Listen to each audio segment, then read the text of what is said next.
সম্মানিত ভিউয়ার্স, আসসালামু আলাইকুম। তুশিবা স্টুডিও ড্রাইভার সিরিজের আরও একটি নতুন ভিডিওতে আপনাকে স্বাগতম।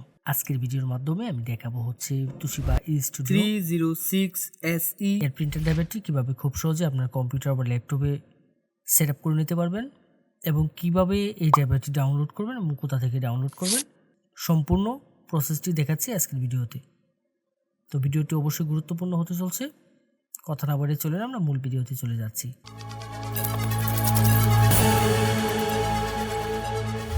প্রথমে আমরা যে কাজটি করব, আমরা এই ড্রাইভারটি ডাউনলোড করে নেব। ডাউনলোড করার জন্য আমি চলে যাব যে কোনো একটি ব্রাউজারের সার্চ বারে গিয়ে সার্চ করব হচ্ছে softwareshopbd.com। অবশ্য আমি ভিডিও ডেসক্রিপশনে ওয়েবসাইটের লিঙ্কটি দিয়ে দেব। softwareshopbd.com লিখে সার্চ করলে ঠিক এরকম একটা ইন্টারফেস আসবে এবং এখান থেকে আমি যে কাজটি করব, আমার কাঙ্ক্ষিত মডেলের যে ড্রাইভারটি রয়েছে সেটি আমি এখান থেকে ডাউনলোড করব। দেন এই সার্চ বারে চলে যাব, এখানে গিয়ে জাস্ট আমাদের যে কাঙ্ক্ষিত মডেলটি সেই মডেলটি এখানে সার্চ করব। দেন সার্চে ক্লিক করব। ক্লিক করলে আমার এই অ্যাভেলেবেল মডেলের প্রিন্টার ড্রাইভারটি চলে আসবে আমার সামনে। এখান থেকে আমি যে কাজটি করব, জাস্ট এই লিঙ্কের উপর ক্লিক করব। ক্লিক করলে এখানে বিস্তারিত সকল ইনফরমেশনগুলো দেখার একটি অপশন পেয়ে যাব। এখান থেকে সব কিছু আমরা একটু পড়ে দেখে নেব। আশা করব আপনারা সম্পূর্ণ বিষয়টি একটু ধৈর্য সহকারে পড়বেন এখানে নির্দেশিকাগুলো। দেন এখানে ডাউনলোডের জন্য দুটি লিঙ্ক পেয়ে যাবেন, যে কোনো একটি লিঙ্কের উপর ক্লিক করব। ক্লিক করলে ঠিক এরকম ইন্টারফেস আসবে আপনার সামনে। এখানে গুগল ড্রাইভে নিয়ে যাবে এবং দেন দুটি ফাইল একসাথে মাউস ড্র্যাগ করে সিলেক্ট করে ডাউনলোড করে নেব। এখানে একটি ফাইল পেয়ে যাবো হচ্ছে পাসওয়ার্ড আর একটি হচ্ছে ড্রাইভার। তো এখান থেকে ফাইলটা জাস্ট মাউসের রাইট বাটন ক্লিক করে ডাউনলোড করে নেব। দেন ডাউনলোড এনিওয়েতে ক্লিক করব। ক্লিক করে কিছুক্ষণ অপেক্ষা করতে হবে। কিছুক্ষণের মধ্যে ডাউনলোডটি শুরু হয়ে যাবে। ডাউনলোড করার পরে আমরা যে কাজটি করব, ফাইলটিকে ওপেন করে নেব। দেন এখান থেকে ওপেনে ক্লিক করব।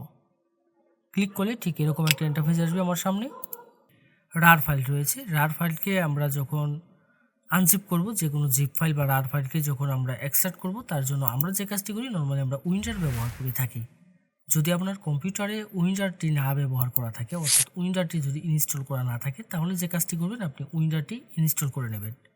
এর জন্য ভিডিও ডেসক্রিপশন এবং আই বাটনে উইন্ডারের লিঙ্ক দিয়ে দেবো, আপনারা ওইখান থেকে গিয়ে জাস্ট উইন্ডারটি ইনস্টল করে নেবেন। দেন যে কাজটি করব, আমরা ফাইলটাকে ওপেন করব। উইন্ডারে যখন ফাইলটা ওপেন করব, ঠিক এরকম একটা ইন্টারফেস আসবে। এখান থেকে ক্লোজ করে দেবো। যাওয়ার পর ইন্টারফেসটা দেখতে ঠিক এরকম হবে। এখানে একটি ফাইল পেয়ে যাব হচ্ছে ড্রাইভার। এই ড্রাইভারে ক্লিক করব। ক্লিক করলে এখানে জাস্ট আমি ড্রাইভারটা পেয়ে যাব। তো এখানে আমার পাসওয়ার্ডটা দিতে হবে। আমি যেহেতু শুধু ড্রাইভারটা ডাউনলোড করছি, আমি এখানে পাসওয়ার্ডটি ডাউনলোড করে নেই। তো এখানে আপনারা যে কাজটি করবেন, আপনারা জাস্ট এই ডাউনলোড অপশনে গিয়ে এখান থেকে পাসওয়ার্ডটি ডাউনলোড করে নেবেন। তো দেন এখানে এই মডেলের যে ড্রাইভারটি রয়েছে, সেই ড্রাইভারের এখানে পাসওয়ার্ডটি আমি দিয়ে দিব। পাসওয়ার্ড দেওয়ার ক্ষেত্রে এখানে একটি অপশন পেয়ে যাবেন, এটি হচ্ছে শো পাসওয়ার্ড। এখানে যদি টিক মার্ক দেওয়া থাকে, তাহলে আমি এখানে কিবোর্ড থেকে যে পাসওয়ার্ডগুলো টাইপ করব সেগুলো এখানে শো করবে। আর যদি আমি এখান থেকে টিক মার্কটি যদি উঠিয়ে দিই, তাহলে এখানে কোনো পাসওয়ার্ড শো করবে না।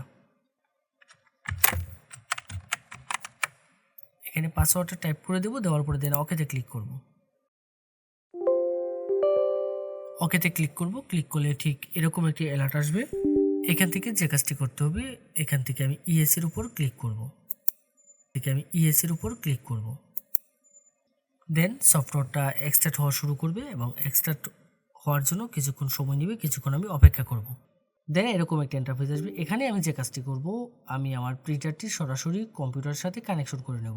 অবশ্যই ইউএসবিতে প্রিন্টারটি কানেকশন করে নেব এবং ইউএসবি কানেকশন করার ক্ষেত্রে আমি যে বিষয়টি লক্ষ্য রাখবো, সেটি হচ্ছে আমার পিসি বা ল্যাপটপের যে ইউএসবি পোর্টগুলো বেশি শক্তিশালী, সেই পোর্টগুলোর সাথে কানেক্ট করব। দেন ওকেতে ক্লিক করব। এখানে আসার পরে আমার আর কোনো কাজ করতে হবে না, আমার কিছুক্ষণ অপেক্ষা করতে হবে। কিছুক্ষণের মধ্যেই আমার প্রিন্টার ড্রাইভারগুলো সেট আপ হয়ে যাবে। এক এক করে এখান থেকে সবগুলো ড্রাইভার সেট আপ হয়ে যাবে। দেন এখানে ফিনিশের যে অপশনটি রয়েছে, এই ফিনিশে আমি ক্লিক করব। ক্লিক করে এখান থেকে বেরিয়ে আসব। এখন আমি যে কাজটি করব, আমি এখান থেকে বেরিয়ে এসে আমি জাস্ট চেক করে দেখব আমার প্রিন্টার ড্রাইভারটি সেট আপ হয়েছে কিনা।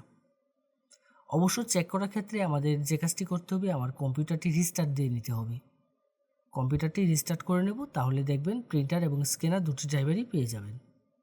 ফটোশপ 7.0 দিয়ে আমরা স্ক্যান করব। ফটোশপ 7.0 যদি আপনার কম্পিউটার বা ল্যাপটপে সেট আপ করা না থাকে, সেক্ষেত্রে যে কাজটি করবেন, আমাদের ওয়েবসাইটে চলে যাবেন। ওয়েবসাইটে গিয়ে জাস্ট সার্চ বারে সার্চ করবেন হচ্ছে 7.0 লিখে সার্চ করলে আমাদের ফটোশপ 7.0 পেয়ে যাবেন। যে কোনো মডেলের প্রিন্টার ড্রাইভার এবং আপনার প্রয়োজনীয় সকল সফটওয়্যার পাবেন আমাদের ওয়েবসাইটে।